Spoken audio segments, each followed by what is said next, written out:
right, so first up we have the facial expression muscles, and they're innervated by cranial nerve 7, the facial nerve. So let's start over here. We have the risorius, and this muscle brings the mouth out and up in expression of a smile, and of course comes from the Latin laughing. Here is the zygomaticus major. Zygomaticus major is responsible for bringing the mouth up in an expression of a smile. And here we have the zygomaticus minor, and that is responsible for bringing the lip up in an expression of disgust. So this blue one here is the levator anguli oris, and it brings the corner of the mouth up for a smile, and its counterpart is down here, depressor anguli oris, and that brings the mouth down in a frown. Okay, coming back up, we have the levator labii superioris, and this one is responsible for lifting the lip up.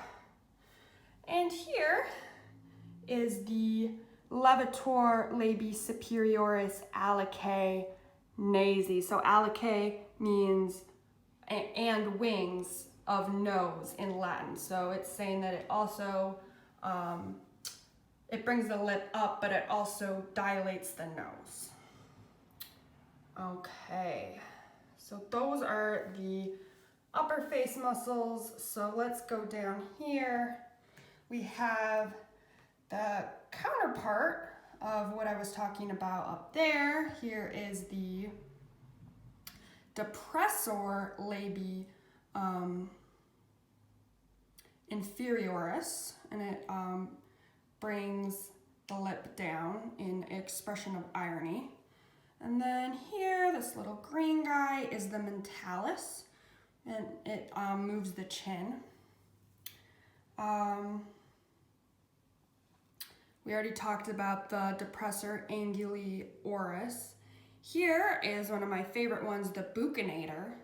The buccinator is in the cheek. It's responsible for moving the food from the cheek to the oral cavity. Coming up, we have, oh, I forgot the orbiculus oris here. The sphincter muscle around the mouth allows you to pucker and form an oral seal for swallowing. And up here we have the frontalis, and that is responsible for raising the eyebrows. So these are the muscles of facial expression, and they are innervated by the facial nerve. All right, so up next we have the superficial muscles of the neck. This white one here is called the platysma, and it is a muscle of facial expression. So it is innervated by the facial nerve, and it is used to make an expression kind of like this. Like, oh no, I messed up. Okay, so moving on, this is the sternocleidomastoid, and you can remember that because it inserts to the sternum, the clavicle, and the mastoid process. So it helps turn the head from side to side, and so it is innervated by cranial nerve 11, the accessory nerve. Okay, and so that leaves us with the trapezius. I always think of it as the muscle that you would need to go on a trapeze.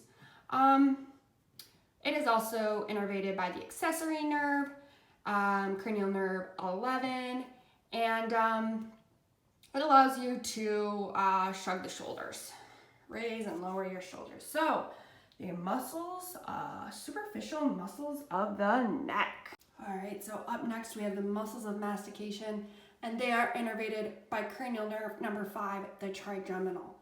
So first up we have the temporalis, and this is responsible, it closes and retracts the jaw. And I drew an ear in here because I like to think that this is the muscle that allows me to move my ears back because I'm retracting my jaw, and so I'm wiggling my ears.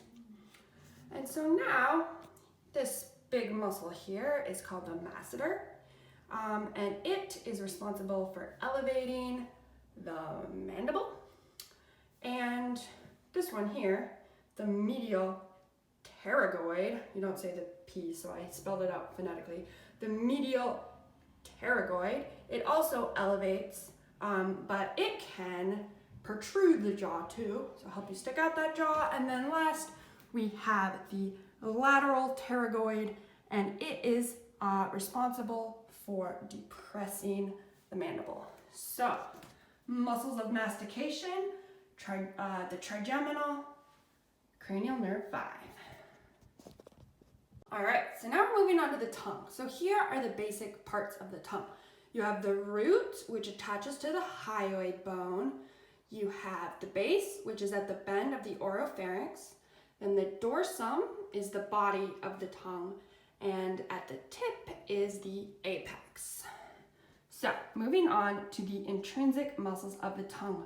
These are innervated by cranial nerve number 12, the hypoglossal.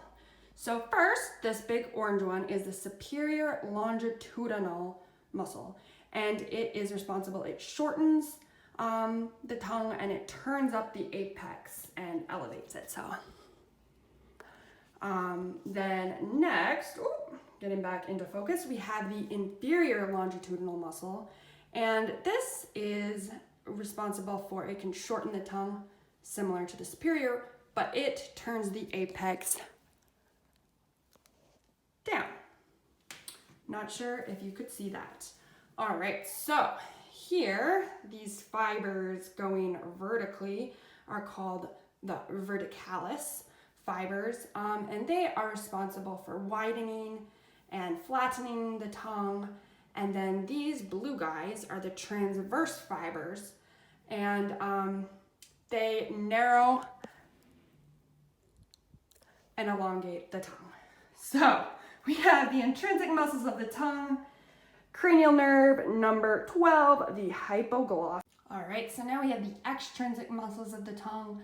They are mostly innervated by cranial nerve number 12, the hypoglossus, except for this guy right here, the paladoglossus, which is innervated by 9 being the glossopharyngeal and 10 being the vagus. So I guess we'll start out here with the paladoglossus. It is responsible for pulling the tongue back and lowering the velum, and also pulling the palatoglossal arches together.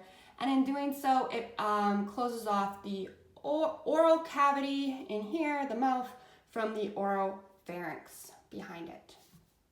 Okay, so up here, this white thing I made is the styloid process. So goes to reason that this purple muscle is the styloglossus, and it is responsible for retracting and elevating the tongue. Here we have the hyaloid bone, so this is the hyloglossus, and it also draws the tongue back. And then this big green muscle, the big muscle, is the genioglossus. Genio, I think meaning chin. So it responsible for, it protrudes and depresses the tongue. So here are the extrinsic muscles of the tongue. Thank you. Okay, so moving on to oral cavity / floor of mouth. So in terms of innervation, this is kind of all over the place, so we'll go one by one. All right, so I'll start out here with that digastric. Digastric meaning two bellies, so it has two parts, or bellies, I guess, the posterior digastric and the anterior digastric. Posterior digastric is innervated by the facial nerve, and it is responsible for elevating the hyoid bone and depressing the mandible. And here the anterior belly, which is here, elevates the hyoid as well, and it also depresses the mandible, but it is innervated by the trigeminal, so cranial nerve 5. All right, so this purple one here is the mylohyoid, and mylo meaning molar, hyoid meaning our hyoid bone, and it elevates the hyoid and it makes the floor of the mouth. Now, we have this orange one here, geniohyoid. So genio, once again, meaning chin, and then we have our hyoid bone. It is responsible for elevating the hyoid and moving it back. And it is innervated by C1, which is a part of the hypoglossal. I don't know if I told you what the mylohyoid was innervated by, but it is trigeminal. Okay, so that brings us to our last one, the stylohyoid, and it elevates the hyoid and draws it back, and it is innervated by cranial nerve number 7. So, oral cavity / floor of the mouth. Up next, muscles of the nasopharynx. So these are all innervated by cranial nerve 10, the vagus, except for this one here, the tensor veli palatini, which is innervated by the trigeminal and is responsible for forming a stabilized, it's for stabilizing the palate, but it also opens the eustachian tubes. So here, the levator veli palatini, I always think it sounds like some Italian food. It's responsible for lifting the velum and also closing off the nasopharynx for the swallow, so you don't get stuff up your nose. Here, the muscularis uvulae, which I always remember, this uvula in Latin is a grape, so we have our little grape here in the back of your mouth hanging down. And so this shortens and lifts the velum. And then here is the palatopharyngeus. It lowers the velum, elevates the pharynx and larynx, and it joins the stylopharyngeus to insert into the thyroid cartilage down here. And then last we have the palatoglossus again, which we talked about being innervated by 10 as well as 9 being the glossopharyngeal, and it's responsible for lifting the tongue, lowering the velum, and bringing the sides of, pulls the palatoglossal arches together to close off the oropharynx from the oral cavity. Up next, we have the muscles of the pharynx, which are innervated mostly by cranial nerve number 10, the vagus, specifically the pharyngeal plexus. So, first, the superior constrictor is in charge of narrowing the pharynx and also closing off the nasopharynx in order to stop air coming in and create that pressure in order to send the food down. Here is the medial constrictor. It narrows the pharynx and also does a peristaltic wave, which means that a peristaltic wave is a series of relaxation and contraction of these muscles, which in turn helps send the food down. So below that is the inferior constrictor. It is in charge of narrowing the pharynx and also raising the larynx. And it has another name, which is the thyropharyngeus. Okay, so below that is a very uptight muscle with 3 names. It's such a diva, it gets 3 names. So the upper esophageal sphincter, the cricopharyngeal sphincter, and the pharyngoesophageal segment. So the reason I say it's so uptight it gets 3 names is that it is always in a state of constant tension until it is relaxed to allow the food to go down. So you can think, wow, that person is so uptight. They are like a pharyngoesophageal segment. You know what I mean? So anyway, it's important that it stays contracted. Otherwise, you can get things such as GERD, gastroesophageal reflux disorder, when the food comes back up. So that brings us over here to the selenopharyngeus, this guy right here. And you can think of like the seleno salivation, because you're salivating because it actually helps relax the CP, the cricopharyngeal sphincter that we just talked about, in order to allow the food to go down. So I'm salivating because I'm about to eat the selenopharyngeus. And it is innervated by 9, the glossopharyngeal, and 10, that big old vagus. All right, so last stylo, because it's attached to the styloid process, stylopharyngeus, which is also similar to the selenopharyngeus, innervated by cranial nerve 9, the glossopharyngeal.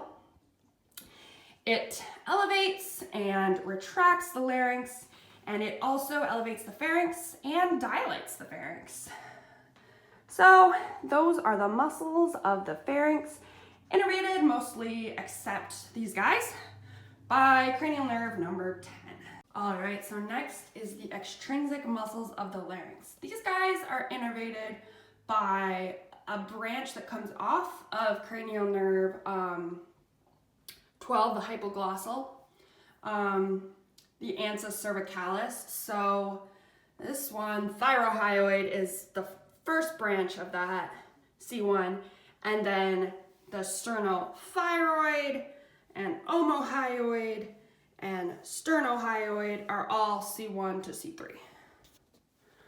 Okay, so I like to think of this acronym SSOT, So Sad Only Thursday, standing for sternohyoid, sternothyroid, omohyoid, and thyrohyoid. So everybody knows that depressing feeling that it's only Thursday and not Friday. So that'll help you remember the depressors of the larynx. So, all right, we'll start with the first S, sternothyroid. That's this guy here. It's behind the sternohyoid, so you can't see it in this picture. But the sternothyroid is under the sternohyoid, as I say, and it depresses the larynx. And as I said before, it's innervated by C1 to C3 of the hypoglossal. Okay, so SAD brings us to sternohyoid, also C1 to C3. Here it is, and it depresses the larynx. Okay, so that brings us to O, omohyoid. Omo meaning shoulder, so you can remember that it innervates the shoulder. Omohyoid, it also depresses the larynx, and it's innervated by C1 to C3. And lastly, the thyrohyoid. So this one is a little special. It's actually a depressor, and it also raises the larynx. Basically, it just brings the hyoid and the larynx closer together, and it is only innervated by C1. So those are the extrinsic muscles of the larynx. Just remember, so sad, only Thursday, that's depressing. Lastly, we have the intrinsic muscles of the larynx. They are mostly innervated by the recurrent laryngeal nerve, RNL, of 10, the vagus, except for our cricothyroid over here. So we'll start with the thyroarytenoid, this one. It makes up the meat of the vocal fold. It is also known as the vocalis. It creates a sphincter of the laryngeal inlet, so it can block off things from getting into the trachea. It pulls down this way to narrow and shorten the vocal fold in order to lower the pitch. And yeah, it's an RNL. So here we get to this blue guy over here is the lateral cricoarytenoid. And it, as you can see, it pulls the arytenoid this way, and in doing so, it adducts the vocal folds, meaning it brings them together. So yeah, and I also drew it over here so you can see it from another angle, this being the thyroid. Okay, so coming down, the oblique arytenoid adducts and narrows the inlet. This is the transverse arytenoid, and I drew these arrows here. So it pulls in, and when it pulls in, it also pulls the vocal fold together. And then below, the posterior cricoarytenoid, this orange guy, kind of the opposite. It pulls together, but in pulling together, it actually abducts the vocal folds, meaning it brings them apart, and that's for respiration. So it's one of the only ones for that, the posterior cricoarytenoid. Our last one over here, the cricothyroid, is the only one innervated by the superior laryngeal nerve. And it lengthens and tenses the vocal folds, and in doing so, raises the pitch. So you can think superior, high, raises pitch. Oh, superior laryngeal. Okay, so yeah, it pulls this way, and in doing so, pulls the vocal fold apart. So those are the intrinsic muscles of the larynx, and that concludes the presentation on the muscles